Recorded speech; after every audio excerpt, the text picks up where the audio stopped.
afternoon, South Africa. Lovely to be back. Happy Tuesday. This is Afternoon Express. We're live right here on SABC3. I'm Bonang Mateba. Welcome indeed. I'm Bonnie Mbuli. Today we have a very unique show in store for you, and I'm excited to say that we've dedicated the entire episode to animals. It's going to be absolutely amazing. And you know, right here on Afternoon Express, we love our celebrities. So we went to fetch the furry celeb couple all the way from Expresso Morning Show. Bella and Bob, they are in the lot today. Yes. Plus, a little bit later, we're going to be chatting to an animal communicator. Also, we have a representative from DARG, an organization that rescues and rehabilitates abused cats and dogs. Great organization. I absolutely love them. We also have a representative from the Western Cape who'll be giving us an update about the veld-fires that have been sweeping across the province throughout summer. And also, to top it all off, we have a young man, Hunter Mitchell, in the loft who's raising money to save a baby rhino. You're going to fall in love with him. But do remember, we are live, so make sure that you SMS us, you get calling, you get interacting at Afternoon Chat on Twitter. Use our official hashtag Afternoon Express. Let's get the show on the road. Danilo decided to join us today. Hello, beautiful ladies. Welcome to it, South Africa. This is Afternoon Express, and my name is Danilo Akwisa. Today, I'm joined in the loft by a lady who I've loved for a little while, and I've met her recently. She owns a restaurant called the Larder, and it's a beautiful place here in Cape Town, and starting to franchise and break its way apart. And it's very, very exciting for you. You've cooked for some of the best in the industry. Please name drop. Johnny Depp. Wow. The Queen. Wow. Kate Winslet. I think that's that's already a big list. That's already a big list. I want to kind of sneak out the rest of those from you as we get cooking on the show today. We're making something super delicious, something super desserty. What is it? We're making cinnamon buns. They are an absolute mainstay at the cafe. We make them every single day, fresh. They are to die for. Oof, and you guys are going to get a chance to make them yourself right here on Afternoon Express. All you have to do is go to our website, afternoonexpress.co.za. That's where we house all of our recipes and our shopping list. It's a great place to find these amazing recipes. And if you want to have something deliciously made from a lady who's cooked for people like Johnny Depp and the Queen, you better make sure you head to that website as soon as you can. It's time for us to meet the Expresso puppies. Bonang's on the couch. Thank you so much, Danilo. You probably have seen them on Expresso in the morning, or maybe in a commercial, or even a magazine. They're one of South Africa's best-loved couples, and we're lucky to have them in our lot today. We're talking, of course, about the adorable Frenchies, Bob and Bella, and they brought their human Expresso executive producer, Bradley van der Berg, along too, as well as their little boy, Bastian. So welcome. Brad, thank you very much. It's bees, all the bees sitting on... Including myself. Yes, and yourself. Including you. Now, thank you very much for bringing them along. Very busy schedule, I'm sure. Yes. I want to know the story for those of us who don't know about, you know, how Bella and Bob fell in love and ended up on Expresso Morning Show. So, on my top billing travels as director, in the UK, I saw this French bulldog. And it was a really fat French bulldog. And it was on a breakfast show as well. And in those days, we didn't have Expresso. And this dog kind of would cause, like, facial expressions, and they would talk to the dog. So when we pitched the concept of Expresso, right in the beginning, I knew it would be great to have a dog. But one of the problems is that, obviously, you know, dogs can get excited and dogs can bark. So it was kind of finding a dog that is well-behaved. And as you know, Bob is almost like an old man. He's like, he's almost like a cat. He's licking his paws, and he does that for most of the day. And so he was the very first edition. Yeah. And I think more so than a dog on set is when people are nervous and you're interviewing them, it makes a huge difference when you've got a dog and the guest can actually stroke the dog, and suddenly they kind of, they calm down and they get into the interview. So he was the very first one. So for our very first birthday of Expresso, Bob was the present, and he was a kind of a 12-week-old puppy. That is adorable. And then, as you know, you've got the one dog and you always think, oh, I wish it had a lover, I wish it had a mate. And, you know, Bob became like almost a child, and, you know, he spends a lot of time at the office. So we decided to get a female dog for him. And because Bob's so dark, it's very difficult to see his facial expressions on camera. So we looked to find a dog that had a lighter face that Bob can relate to. And the fawn's arm is probably one of the hardest dogs to get. And 2 years into Expresso, Bella came along. And that's kind of how the story evolved, of having the Expresso pups on the show. Before we talk about Bastian, obviously, you know, when you work with children, there are rules and regulations, especially on television, radio, entertainment. Obviously, it's the same with animals. So absolutely. So when we started, I mean, the very first thing that and rightly so, people worried about how were they raised. And, you know, these are my dogs, they go home with me every day, and this perception of, you know, do they stay in cages? Do they stay in an office? No, Do they absolutely stay not. on set Yeah. even? Yeah. I mean, so they've got a full-time nanny. They must probably have better care than most kids. They eat free-range food, chicken. It's their favorite food every night, and they have pellets in the morning. So yes, they live, and you know, on the weekends is the hardest time for me, because Saturday's okay because they're kind of tired, but Sunday they start itching, and if I kind of get the keys, they're ready to go because they're thinking they're going to work. So it's definitely their first home. My home is their second home, which they enjoy. And they've created a home, a family, and of course the introduction of Bass. That must have been quite exciting for you. Well, if I can just say one thing, when we had the two, you can see how calm these two are. This child, if anyone knows him, is like a monster. We call him the rat. Because he's taken on Bella's personality, but he's obviously a lot bigger than both of them. Bella's father was incredibly large, and Bob's quite petite, so people kind of find it hard that he is their son.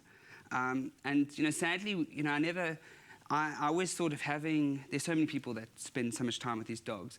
So when I wanted to breed them, I thought it would be a gift to give to everybody and say, you know, thank you for kind of all the years that you kind of dedicate. I mean, I travel a lot, so at the drop of a hat, there's always people looking after him. And sadly, we only had one, so I couldn't give Bastion away. Yeah. So Bass became the third, but believe me, it changes the dynamics on set, it changes the dynamics at home. And I've also got 2 cats, so it's like kind of a zoo of 5 animals, yeah. But talking about people at home who watch the Expresso Morning Show, what are some of the reactions and, you know, the comments that you get from your viewers every morning when they see Bob or Bella or Bastian? Well, we have a lot of people actually coming through to the studio just because the kids want to meet Bob and Bella. And I think and a lot of people actually say they don't go to school until they've seen images of Bob. And of course, that means that I've got to come in early every morning to make sure they go on air. So of course, it's changed my life. Every time I leave the office, I've got them in the car as well. So, you know, when we walk them on the promenade, you know, it's like a magnet. They're famous, more famous than the presenters? Exactly, and it causes much of disappointment.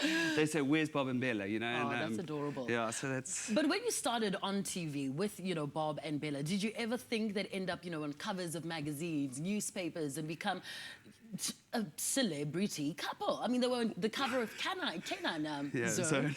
And they got married. Yes, they did. They had a wedding. She was on maternity leave, the whole thing. I think, you know, remember Expresso as a concept of a breakfast show is new. Yeah. So having dogs on a show is also very new.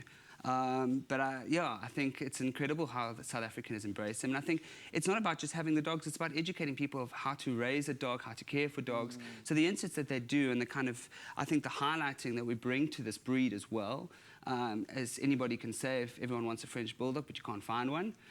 So it was probably, if I had a rant for everyone that said, where did you get your dog, we'd be very wealthy. But, you know, I think it's changed the scope of breeding. And one thing we don't, you know, I'm very for having, going to dog or going to a shelter and getting other dogs. You know, just in this circumstance, it was the fact that we had French Bulldogs. And I think that's also been very important for us, is to promote adopting dogs as well as getting them bred. Well, Brad, we absolutely love them. To Bob and Bella and Bastian, thank you very much for coming to Afternoon Express.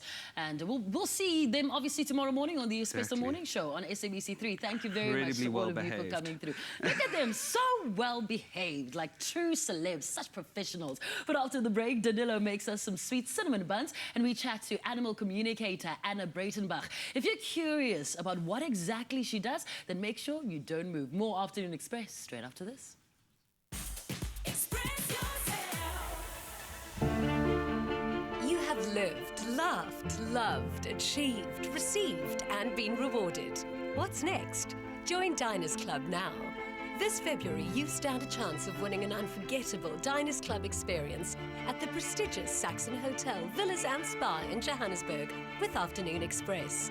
Prize includes accommodation and breakfast at the Saxon, lunch prepared by world-renowned chef Luke Dale Roberts in the company of me, Jeannie D, as well as a spa treatment and a whiskey and food pairing at the exclusive 1805.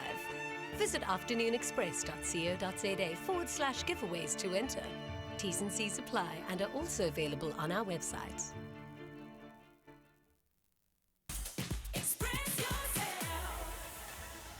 A warm welcome back to Afternoon Express. Now today in the kitchen, we're going buttery, delicious and oh so easy. We have SONJA EDRIDGE from the Larder Café, and she's here to treat us to her famous cinnamon buns filled with sticky golden brown salati demerara sugar. And that's already making me start to drool. It makes the presenter's job really, really hard. And what's really exciting is you kind of adapted your own recipe. You fed it to the entire world, and I know Cape Townians have really taken to it really well, and now the rest of South Africa gets to do it too. If it's good enough for Johnny Depp, it's good enough for you, South Africa, and we're getting to make it on the show today. So how do we get started?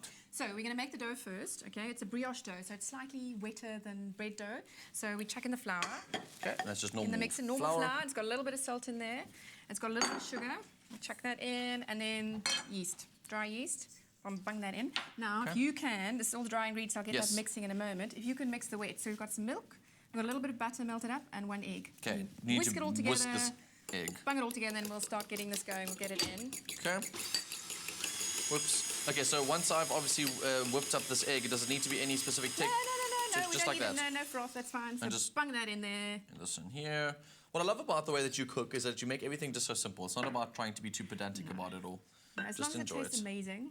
And the ingredients are incredible. Yes. Okay, so just give it a good bit of a stir. Oh, which is this? Yeah, that one. And then we can pour it in. Cool. Say when? Go for it. Slow stream into the middle. I don't know how to do the Go middle. faster. Oh, okay. Go on. So she says Don't be slow shy. stream and then says go faster. Well, you know, I didn't want you to pour it there and it goes in your face and all that sort of And stuff. if you don't have potentially like one of these really expensive mixers at home, can you do this by hand? Yeah, absolutely. I mean, it's obviously amazing to do to have one of these things because it makes it a whole lot easier. I'm just pulling in the flour into the middle so all the liquid goes through. Okay, but yeah, you can use just a normal whisk at home and wouldn't do a hand whisk might be quite an arduous process, but if you had a hand blender, it would work. You can do it just with a big bowl and a spoon if you wanted to. It'll just take you a little bit longer. So we're just going to blend all the flour and the liquid together, and then once it's all come together, then you need to just whisk it for about 5 minutes just to get it all the gluten's going, the process going, and then we can set it aside to prove. My favorite part about the cinnamon buns, obviously, is that the actual, what you're calling it, the dough on the outside is usually quite fluffy and light. So that's what the yeast, I think, plays the role in for Yes, absolutely. I'm just going to give this another little scrape another little scrape. Thank you, sir. Because you don't want all the flour at the bottom to get stuck. That's the only thing about these fancy mixers. That they still take handiwork, which still shows take that robots will never take over. We will not let them. Exactly, but you can see that it's quite a wet dough, so don't get nervous. And what's the reason behind it having it quite wet? How does that contribute to the process? So with bread as well, the wetter the dough, the softer and the more amazing the dough, the actual bread is. So if you had it really stiff, it would just be eating like an old stale bread roll. So yeah, the wetter the dough, the better. So you'll see now we won't carry on whisking forever, but it's pulling up all the flour from the bottom. It's almost ready. Now all you're doing is developing the gluten. Okay. So once that is done, obviously we don't have all the time in the world to show everyone how it works on TV, but can I show people what it looks like in the meantime? So it is very, very wet. So you can see it's a very liquidy kind of dough. Yeah, so you want it to be sticky, and it will get all over your hands. You can I'll show you later how to work it, but you can just wet your hands. So what happens next then, once you've done this? We've got to make the filling, right? So we need to set this aside. We need the gluten to actually work, and it needs to rise and prove. Okay, so we're going to set that aside for about half an hour to an hour, depending on how warm your environment is. Okay. And while you're doing that, you can sit and have a cup of tea and think you're going to invite for cinnamon buns, and we're just going to mix the inside, so the cinnamon, the butter and the sugar. Delicious. So we'll show you guys how to do all of this right here on Afternoon Express, and you can go and find that recipe on the shopping list on our website, afternoonexpress.co.za. Try and make these at some point in your life because they're the most delicious things. And instead of going to go buy them, make them at home is the most victorious feeling you can ever feel like. Amazing. Totally. And Valentine's Day is coming up, guys, so cook it for your loved ones. Totally. Yeah. So get this recipe from our website, afternoonexpress.co.za. In the meantime, Bonnie's standing by on the couch. Thank you, Danilo. Now, Anna Breytenbach is a professional animal communicator trained through the Assisi International Animal Institute in California and has been practicing over a decade in South Africa, Europe, and the USA. Her conversation experience includes working with various wild animals in educational and rehabilitational programs. Anna's goal is to raise awareness and advance the relationships among humans and other species. She's also the subject of the documentary movie, The Animal Communicator, that was released worldwide. Welcome to the Loft, Anna. Thank you, Bonnie. So what does an animal communicator do? What is it? It's essentially referred to as a human who acts as a translator between other species and, again, humans. So translating what animals are thinking and feeling and what their perspectives are, translating it back into human language in a way that I can give voice to what those other species are trying to tell us on a small and a large scale. And practically, how does the process actually work? It's actually a very still and quiet process, and it's independent of things like facial expression or body language, although those are obviously very valid forms of expression. But what it looks like when communicating might seem to be rather boring from the outside. It simply involves sitting quietly and trying to clear my human mind as much as possible, and simply using my intention, connecting with the animal or that I want to know more about. And I can just imagine the question and then sit quietly with myself and wait for answers or impressions to come across my mental landscape inwardly. Or I could be, if I'm wanting to convey some information to an animal, I will actually generate mental images to give them very specific suggestions. For example, in the typical obedience sense, one could literally close one's eyes and have a mental image of the dog sitting. And hopefully, if they agree, they would actually do that. It's independent of vocal commands. I mean, it's clearly an extraordinary gift. And when did you know and how did you know you had this gift? Well, ironically, it's something that we all can do. It's something that is in the very nature of the way that our brains are designed. And all our human ancestors used to do this every day as a matter of course. We modern humans tend to get educated out of it or become too busy with, daily life to pay attention to intuition. It's intuitive communication. Right, yeah. So rediscovering it has been a journey of remembering and relearning something that's actually innate. And in my case, it happens to be perhaps a particular match for my passion, which is wildlife and conservation. And because I do it so much, perhaps my muscle is sort of more developed at it. But I'm really no different. I didn't have a privileged childhood running around in the wilds or have lions as pets or anything unusual. Very ordinary suburban upbringing. And this came about when I was doing my tracking training whilst living in the States and coming across footprints of North American species that I knew nothing about at all, having grown up here. And when my brain completely failed to figure out what animal might have made those tracks, my intuition stepped in and began to give me brief snippets of information or a mental image of a dog-like face that would turn out to be a coyote, and that was a coyote's tracks. Wow, that's so it began to switch on then. Of course, I thought I was going entirely mad and needed a head doctor. Yeah, right, as anyone would. Yeah. Absolutely. Yeah. But I researched this entire field and discovered telepathic communication and then decided to study it with my annual leave days from my day job at the time. Wow. And how can humans and animals benefit from being able to communicate better and more clearly? Well, mutual understanding is the primary benefit. It also stops us humans having to try to figure out what they're thinking or feeling. It's incredibly helpful in medical and veterinary situations where the vet is really struggling to diagnose and is perhaps frustrated, thinking, oh, if only the animal could talk. Well, they can, through a whisperer. They can actually show how they're thinking and feeling and what their choices are around treatment. Of course, the animals can benefit greatly too, because when we humans understand what their needs really are, or what the reasons are for their behavior, we know what we're working with.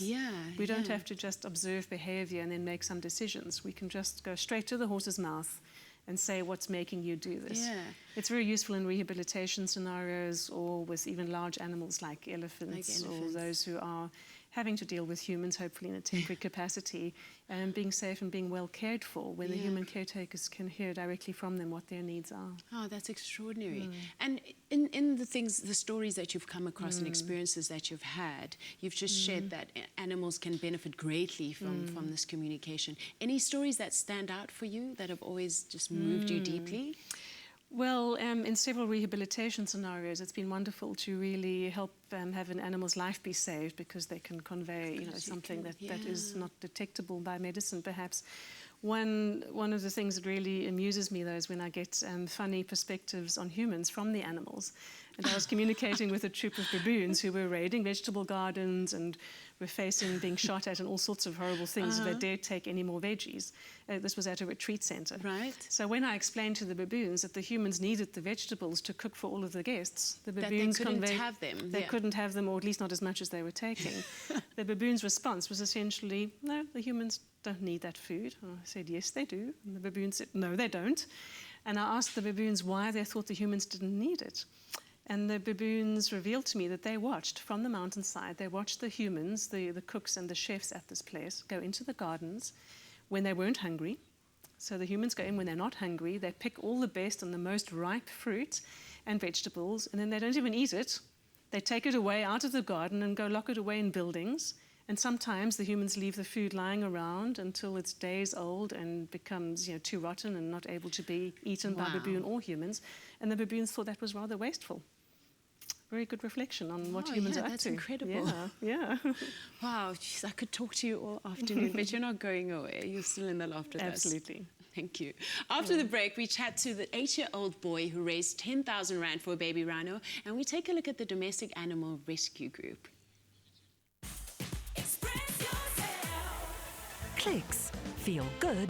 Pay less.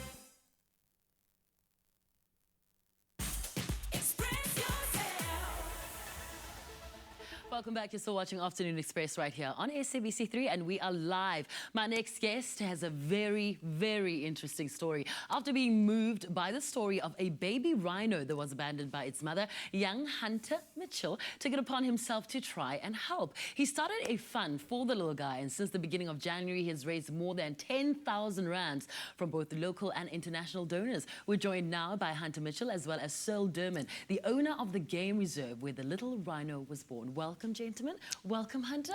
I understand now it's more than 10,000 Rand. It's grown to 18. Yes. Congratulations. Now, before we get into the money and how you raised it, when did you first hear about this little baby rhino? Well, on Facebook, my mum told me that there was a baby rhino at Aquila that was abandoned by its mother. And that was it, just on Facebook? Yes, I heard the news on Aquila page. All right. Now let's talk about, Searle, this baby rhino and the story behind it being abandoned by its mother. Is it something that usually happens, in nature? We've experienced a lot. This happen often, but with other species. It's the first time we've experienced it with a rhino. It does happen often in nature for many different reasons. But as I said, it's the first time it's happened with rhino to us. Yeah. Now, Hunter, what I want to know is how you got, local and international donors to help you to raise this money, and why you felt it was so important for you to do that. Well, I looked at pictures of him and I thought he was very cute, and I really wanted to help him. So I started with my pocket money, some of my pocket money, and then I asked some friends at school and some friends and family overseas. Yeah, and how old are you? 8. You're only 8, and you've raised 18,000 Rand. Now, so how much, does it take to raise a rhino for it to live a comfortable, happy life? First of all, he's done a fantastic job. I mean, it came out of nowhere. It wasn't solicited. We've got many different causes that we've been involved in that have literally won us the most prestigious social upliftment and conservation awards in the country, like the Lily Zela presented by the Minister of Tourism. And from all our different efforts, I mean, it's been a remarkable effort that he's done. It costs a fortune to raise rhino, just in general, given the poaching. In 2011, we had a very serious poaching incident at Aquila Game Reserve. 3 of our rhino were poached. We managed to save 1, 2 were lost, and the whole world watched. It was a rhino suffering for its life, fighting for its life for 6 days on international and local television with millions of hits, and it was traumatic. It was traumatic. So since then, for every game reserve, it costs a fortune for private game reserves that haven't got the military to assist them to look after their rhinos. So starting with security, I mean, we could literally buy a rhino at 400,000 Rand every 2-3 months. So that's the first thing. And now, of course, with the baby rhino that's now going to be growing up, hand-reared initially, and we're going to get a surrogate mother for our rhino, and that's also, I mean, the rhinos are very expensive. And then to feed the rhino in that sort of environment, they eat a lot more than a horse. And there's a lot of other things that we've learned now, like moisturizers and suntan lotion and veterinary surgeons and a lot of food and a lot of milk. I mean, if you think about a baby, multiply it by 100 kilos. So it's been very expensive. Obviously, the security being the most now that we've got to split resources and stuff like that. So it's very, very expensive. Now let's talk about, you know, the poaching. I mean, it's really shook South Africa. And you were talking about an incident in 2011. Tell me where we are in terms of, you know, that right now and what you think South Africans should be doing. Do you know, Kilo Private Game Reserve has a cause called savingprivaterhino.org. As I mentioned, the military and the Defence Force help the national reserves, and the crime doesn't stop, so it spreads to local reserves. Now, I think it was a terrible day last month when they legalized the sale of rhino horn. It's going to open so many doors for the poachers. So this month we've had a little bit of a decrease in rhino poachings, but I can promise you it's only because a lot of the poachers, I mean, you know, a lot of the poachers are too busy selling what they got. You know, it's going to cause an unquenchable sort of demand. And they're going to be very, very negative scenarios from it. So if you ask me, very little is getting reported because there have been a lot of accusations on farmers that actually kill their own rhino and sell the horn. Of government departments that have got influence or put, and stuff like that. So a lot of it's not being reported. It's opened a lot of loopholes. So I think it's going to get a lot worse, and I'm going on record with that. Yeah. So how do we donate towards you, towards Hunters, you know, fund? You know, what are the steps that we need to take? Where can we find this incredible Hunter's got some very interesting initiatives, and it's been so well received. I think he's a champion ambassador. We've, you know, first of all, when it comes to donating, do your homework. Yeah. I mean, it was on one of the TV shows recently that there are 300 causes protecting rhino, and of that, you know, if 10% are credible, it's a lot. You know, start with, you know, at our organisation, I mean, I don't drive a car sponsored by the organisation. My petrol's paid for by myself. In fact, they probably owe me, well, not owe me nothing, but we probably donated at least $1 million or $2 million. We spent a fortune catching the people who did our rhino. Easy $500,000 to $1 million rand on forensics teams and everything else. Yeah. And we've been very instrumental. I mean, we've got proper credibility. We did an arrest with 30 million rand of ivory. Incredible work. Incredible and work. 100 elephant plus died for that in shark fin and everything, as well as a baby rhino horn in Cape Town that we led to the arrest of that. We operate nationally, of course, and it was covered in blood. The horn must have been this size, which is another reason that we have to have 24 hours surveillance security on the rhino and stuff, because that's attractive to a poacher. So to answer your question, whether it's equipment, you know, volunteering is difficult. We're looking at a volunteer scheme now, but you have to sort of pre-polygraph everyone and check them. But equipment or anything, you're welcome to check out our website on aquilosafari.com or on Arcade Safari. Or our Facebook sites, of course. Well, so thank you very, very much. Hunter, can I get a high five? You're doing a good job. Look at you. You're the coolest 10-year-old right now in the country. Thank you very much for coming through. Of course, if you want to donate, you can catch all that information, if you missed it, on our website as well, afternoonexpress.co.za. And hopefully Hunter here has inspired a lot more of you who are watching to do good. Danilo. Totally. He's inspired, I think, many South Africans. Just goes to show that people on the ground can do the most incredible work, and it doesn't matter what age you are. Now, speaking about all things rescue, DARG is a pro-life, non-profit organization that rescues, cares for, sterilizes, and finds new homes for previously abused, neglected, and abandoned cats and dogs. We're joined by animal behaviorist Nicole Nell from DARG to learn more about the work that they do. So, what's up, DARG? Hi. My first joke of the day, Nicole. So I'm really proud of myself. I've been restraining myself the whole show today, but it's finally out there, so we can do that. So, Nicole, DARG do incredible work, and of late, my parents just adopted an abused animal, and it's quite a lot of work to go through in terms of screenings, etc. And it's really sad to see how many of our dogs are being abused. But before we get into those sort of stats, DARG, DARG, what does that stand for? Stands for Domestic Animal Rescue Group. Okay. And the work that you guys do is what, from beginning to end? Well, we assist the communities within the Hout Bay area with sterilizations and vaccination programs. We also rescue, rehabilitate animals in need, cats and dogs. And yeah. Exciting. It's exciting work to get involved with, because you get to see the dog come in a very traumatized state, and you get to transform them into these happy, healthy dogs, hopefully, and hand them over to families who are loving and caring for them, which must be a very rewarding job to do. How do you guys go about finding these animals and getting them involved in this rehabilitation process? Well, as I said, we work with the communities. You know, if there's litters of puppies that need to come in, we assist there. If there's a situation where there's an animal being abused, we deal with the right authorities, we go through, we assess the situation, and then the animals come to us for rehabilitation and adoption. Yeah. But you guys don't go out and look for and remove animals from communities that are not looking after them? No, look, we work with the communities. You know, if there's somebody that needs help with their pet, or if they've seen something going on that's unsavory, the animals will come to us. So we liaise with the right authorities. Okay. And, yeah. So in terms of the animals that you guys are getting involved in these sort of communities, you mentioned the idea of sterilization, which I think is quite an important part. Why is it that we're looking to sterilize so many of the dogs from these communities? Pet overpopulation is a major problem, not just in South Africa, but worldwide. So we have to get on top of that. There are so many unwanted litters in the world, in Houtbay as well. So we get on top of that by doing sterilizations and...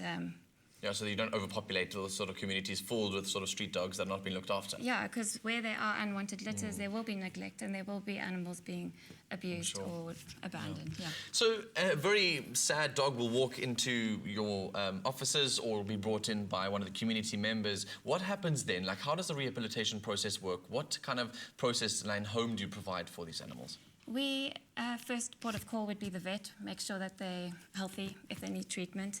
Then we assess them. We do a full behavioural assessment. We see if they're going to be suitable for a home environment, let's say with another dog or a cat, or if they're child-friendly. And then once they've been through that, then, yeah, we make sure they're happy and comfy. Well, let's talk about that happy and comfiness. What kind of facilities do you have at DARG that... We have a huge dog walking field. So with volunteers, we get them involved. I do puppy training and adolescent dog training as well, keep them stimulated. We play games with them. My dog walkers walk them, exercise them. We go for off-property walks. Awesome. And do you get these dogs ready to go into families, or is it just an end process of rehabilitation that ends there? So it's the idea of preparing them for families? Yeah, we prepare them for homes. We prepare them for a home environment and expectations thereof. So how do I go about coming to get one of these dogs, or is there a process that needs to be followed, and why should we adopt animals as opposed to breeding our own or going to go buy a dog? There's so many in the world. Okay. There are so many unwanted pets, and we're sitting with about 300 animals in our care. So, you know, I always say to people, adopt first before you buy. Okay, and it's a very important way to, obviously, like you said, reduce the number of dogs that are roaming the streets, and also they're getting a whole new lifestyle. You get to provide a life for a dog who potentially was abused before and has been given this whole kind of rehabilitation, and your family could be the new life that they get to give. So it's really cool to see. Yeah.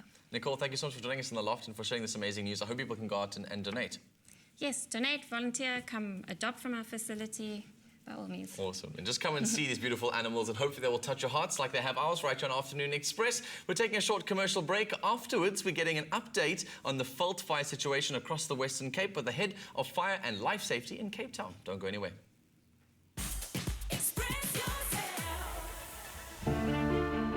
You have lived, laughed, loved, achieved, received, and been rewarded. What's next? Join Diners Club now. This February, you stand a chance of winning an unforgettable Diners Club experience at the prestigious Saxon Hotel, Villas and Spa in Johannesburg with Afternoon Express. Prize includes accommodation and breakfast at the Saxon, lunch prepared by world-renowned chef Luke Dale Roberts in the company of me, Jeannie D, as well as a spa treatment and a whiskey and food pairing at the exclusive 1805. Visit afternoonexpress.co.za/giveaways to enter. T's and C's apply and are also available on our website.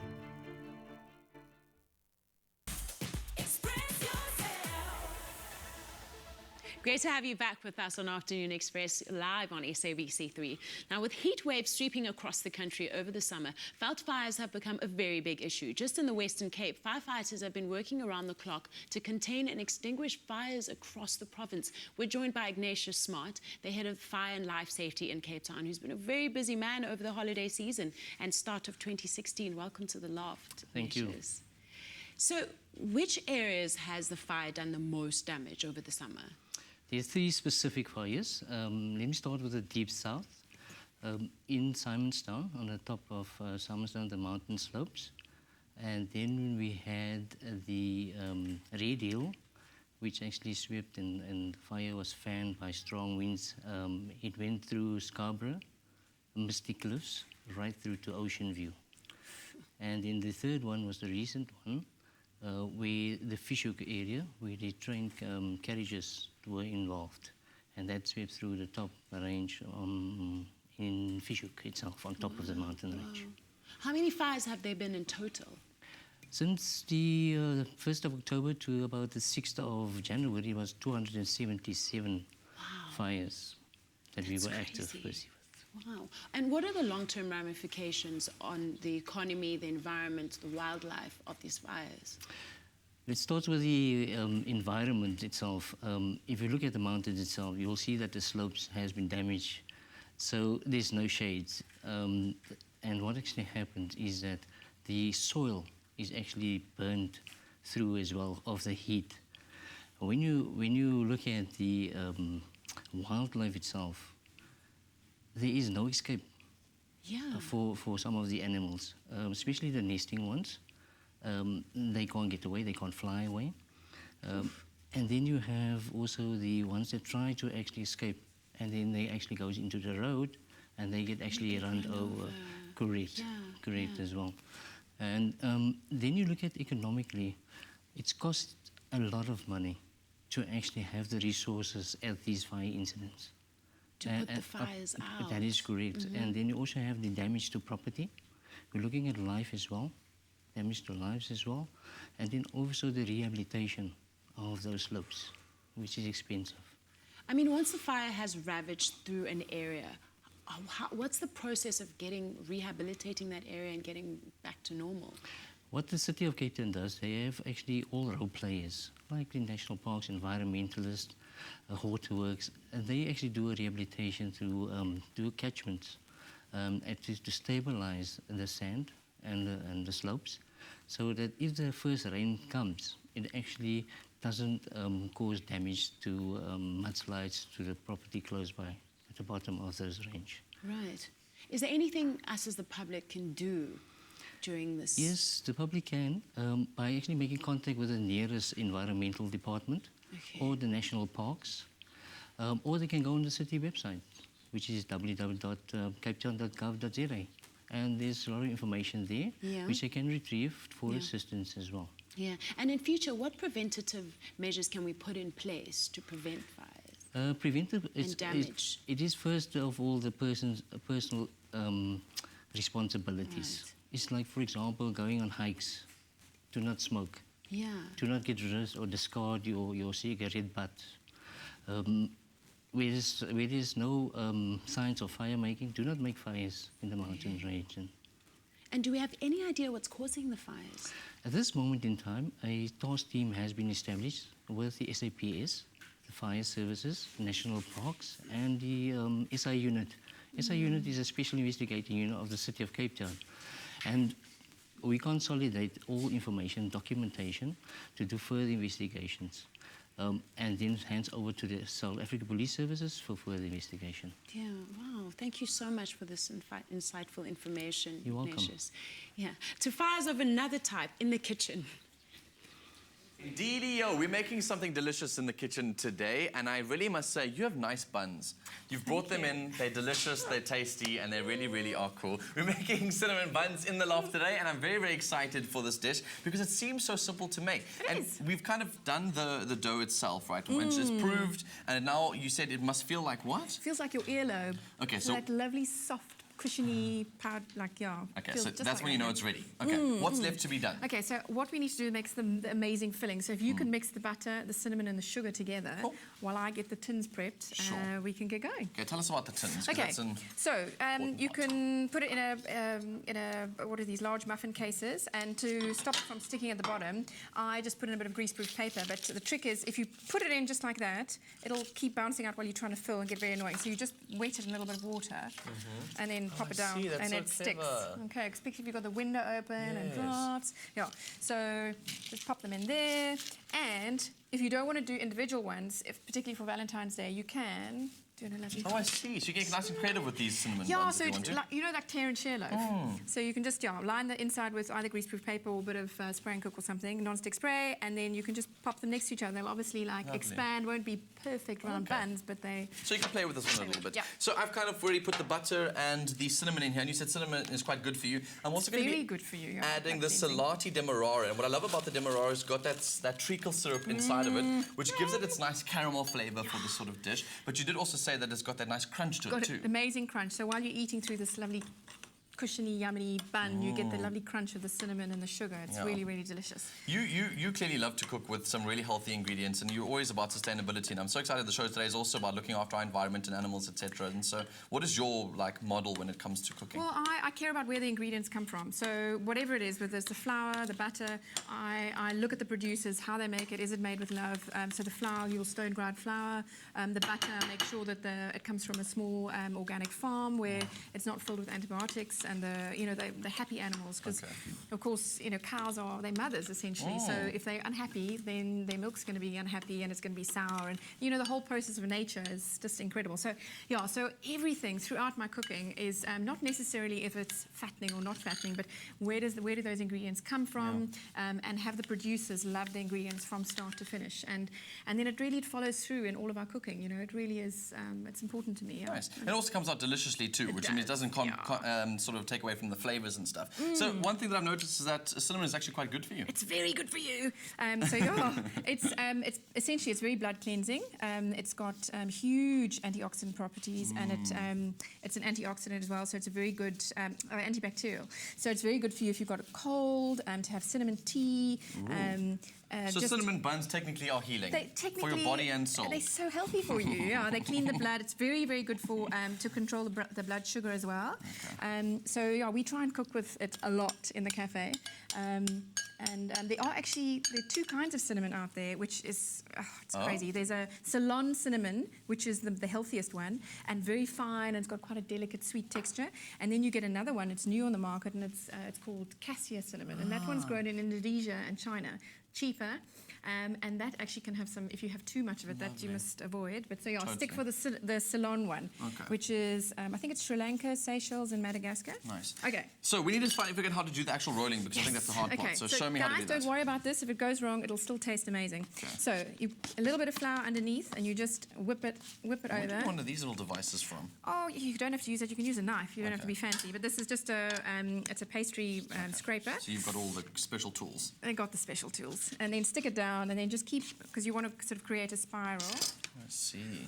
And then you can just roll it up. Roll it up. Roll it up. And what you want to do is create a sausage roll, basically, that's equal. Otherwise, your cinnamon buns are going to be different sizes, And then you can either, and we're going to do it in 6 there, but there you can make it into 12. Just as many as you can. So you just divide it, So don't worry about this. Just go in half again, and work it out like that. Okay. And then basically, once this is done, how long does it go into the oven for?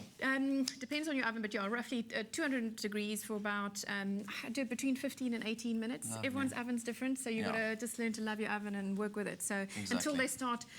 The sugar starts bubbling out the top, and it just smells amazing. And I pull them out before they go solid. So you take it out of the oven, and if you pull away one of the swirls, you'll be able to see that the texture is just cooked. They'll continue cooking in the tin. I see, totally. So you get the nice crispy on the outside and the soft little bits on the inside, which should be so delicious. And you can make it at home, guys. AfternoonExpress.co.za is where you can find the recipe and the shopping list for this amazing, amazing cinnamon bun we're making on the show today with the expert SONJA from the Larder Café, all the way from Cape Town. It's time for us to go for a short commercial break. When we come back, I get to feed the lady these. Let's see how they react. Salati Plantation Select adds subtle sweetness to toffees, caramel, bran muffins, or sprinkled into a spicy curry. Salati, always good, always sweet. 5 Roses blends only the top 2 leaves of the finest Ceylon teas. Because nobody makes better tea than you and 5 Roses. Alrighty, we're still live on SABC3. This is Afternoon Express. Yes, indeed. We've got some delicious cinnamon buns to kind of get ourselves tucked into in the next few minutes or so. Hunter, you're going to love these cinnamon buns. They come from my favorite coffee shop in Cape Town. And Hunter, what's the hardest thing that you've ever had to do? Probably try and name the little baby rhino, right? Yeah. So I've got a really cool competition that's been running at the moment. So the public get to decide. You guys get to decide what you want to name the rhino. So basically there's 6 names that you get to choose from. All you have to do is SMS the word rhino and the number of the rhino name that you like the most. You've sent that SMS to 35215. That SMS will cost you R3. Your options are number 1, Nusura, which means survivor in Swahili. We've got Osita. We've got Keto. We've got Orion as number 4. Number 5 is Bijou. And number 6 is Bahati. All right, I know it's a lot to Number 7 is remember. for now. All of these details will be on our website, afternoonexpress.co.za. Send that £3 SMS to 35215 with the word Rhino and the number allocated to the name, and you could potentially be involved in the process of naming this beautiful rhino. Absolutely. And the best part is that £3 goes towards the rhino itself. That's so amazing. it's a really, really good cause. So Really I like amazing. all of these names. Well, Hunter, I'm getting a lot of tweets about how you've inspired, you know, a couple of our viewers today. What would you like to say to everybody that's watching today and why they should really support and be anti, you know, rhino poaching and start a fund or raise money? I asked my headmaster of my school I just wrote him a letter and then I asked them, can we do like a day when everyone can bring some money for the rhino? And my headmaster said we can, and we're going to do it this Friday. So I want other schools and like businesses to try and raise some money and bring some money to their school, and then we might see which school has the most money. That would be a really cool competition. Awesome. You are so cool. I like that. I'm pretty sure that you'll be able to tell us what exactly that baby rhino wants to say to him. It's probably like messages of love and like, thank you, thank you, thank you, thank you. Absolutely, and I'm sure Hunter's already picking up a lot of messages directly from the rhino when you spend time, haven't you? Oh, wow. Wonderful. Do you have any moment that that stands out in your memory when you spend time with the baby rhino that will live with you forever, Hunter? Well, I loved like mud bathing him. Adorable. And him like putting his whole mouth on my hand when I'm feeding him his bottle. Cute, man. It's quite ironic that his name is Hunter, seeing as he's the most caring individual. Did you think about that? That is like the coolest thing ever. All right. Thank you so much to our incredible guests. It's been such a fantastic show. Unfortunately, we're not on air tomorrow because It's going to be on the cricket, yeah. Oh, man. Yeah, we're definitely going to miss you. We don't like cricket, we love it. We're definitely going to miss you. For all the information about our guest today, go to our website. From all of us this evening, it's, from all of us here. Good night. Happy eating. Happy eating. Cheers. Tomorrow, Afternoon Express will be off-air due to the cricket as the Proteas take on England in the first ODI in Bloemfontein. But we will be back on your screens on Thursday, the 4th of February. Another feel-good production. Hi, YouTubers. Thank you so much for watching. Your support means the world to us. Join the Afternoon Express family by subscribing to our channel right here. And we'll keep you up to date with all our recipes and, of course, our fabulous episodes. Also, feel free to leave a comment and share this video. We do love it when you express yourself.